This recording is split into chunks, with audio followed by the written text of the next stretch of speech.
All right, it's clamped. Let's go start the engine.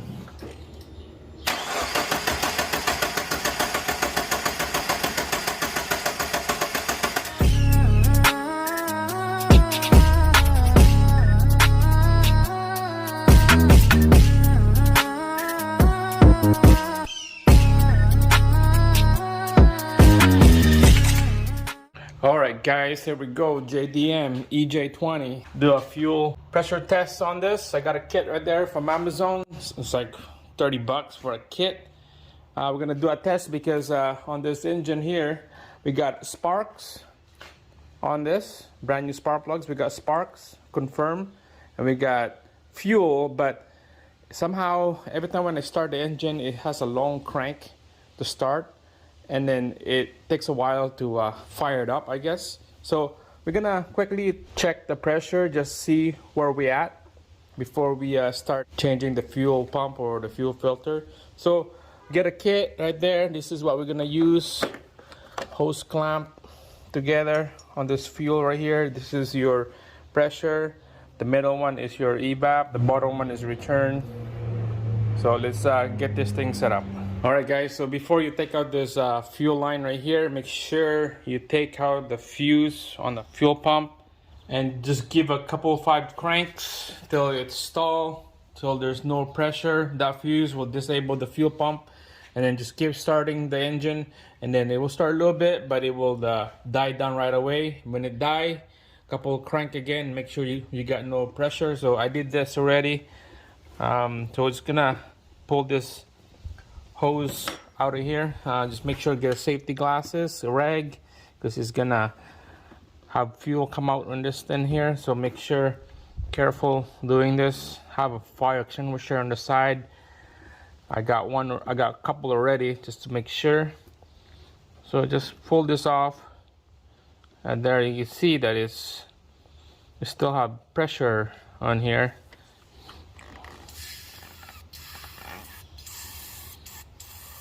Yeah, it's still fuel here. There we go. There we go. All right, perfect. All right guys, there we go. It's nice and snug. Those 2 hose clamp, make sure it's tight. Okay, we don't want fuel coming out of this line right here. So we're just gonna go prime it. Let's see where we at. Wow, look at that. It goes up, pressure is good, and then it just dropped down. So it's not holding the pressure. That's why it's take a long time to crank, because of the no pressure up on the front here. There's no pressure of the engine. All right, let's quickly give this thing a quick crank, and let's see where we at. All right, watch the gauge.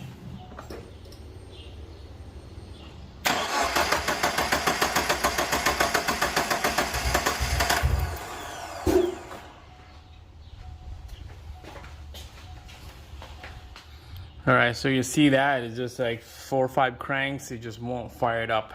Let's pinch the return line. That would be the 3rd one from the bottom here. Let's pinch that down, and let's see if the pressure stay. All right guys, here's my handy dandy long nose pliers with the rubber on each end right here, so you don't want to pinch really hard and wreck your hose. So that will be the bottom one right here. Let's pinch that down on this side right here, and let's see what kind of pressure we'll get. All right, let's do a prime.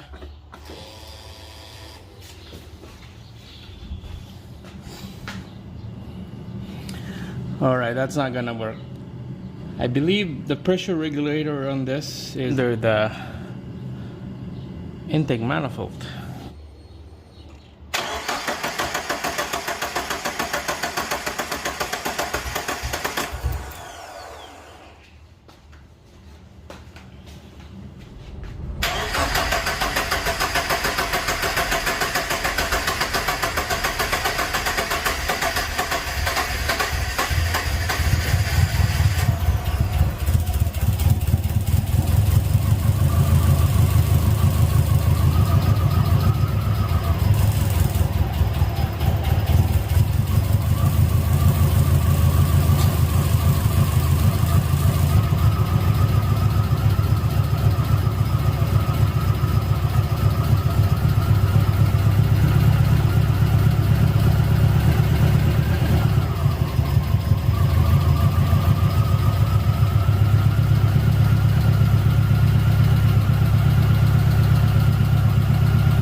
So it's been running for about 15-20 minutes idle now, and you can see this is just fluctuating really bad. 20 to 40,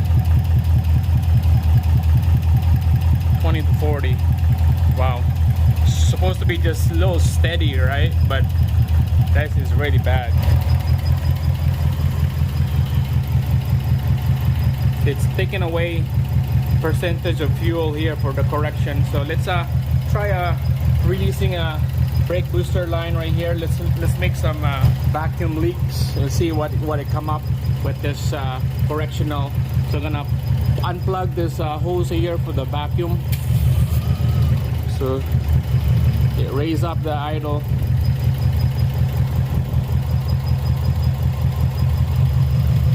There you go. I'm gonna let air in.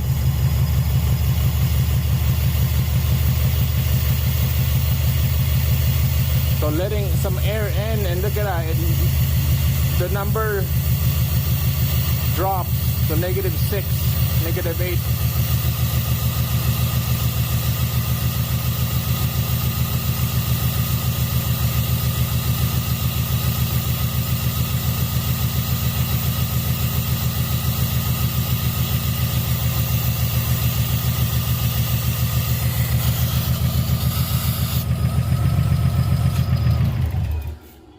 There's a restriction on the air on this.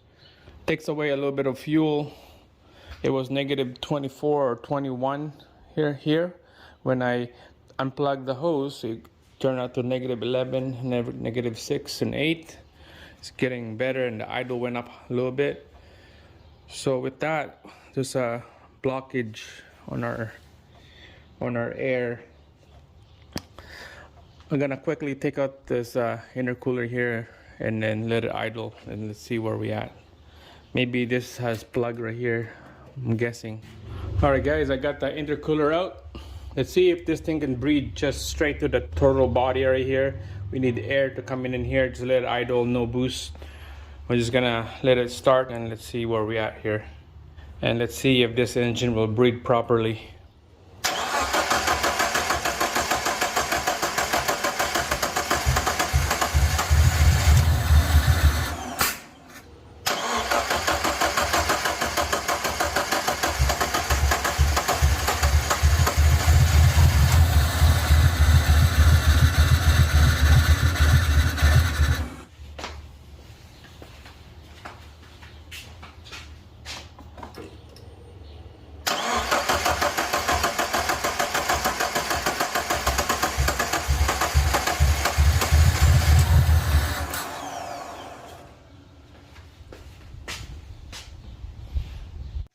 Alright guys, so I took the intercooler out, and then I started up the engine. It won't even start the engine.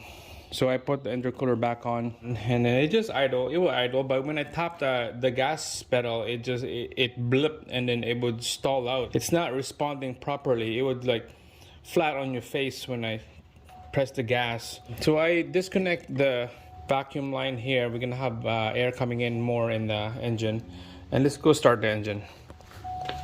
When I start the engine, it's more responsive now. So let's go try it out, show you. Okay, so when I tap the gas,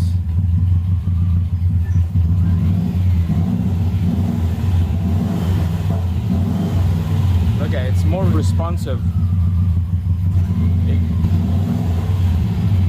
cannot breathe properly, but if I put the vacuum back on,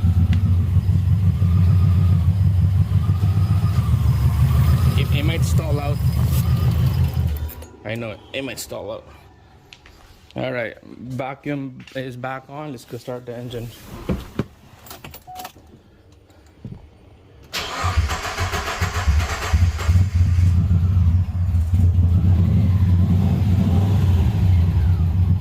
Okay, here we go.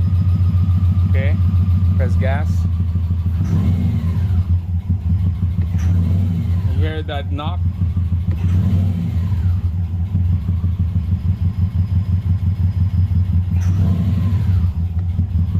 It almost gonna stall out.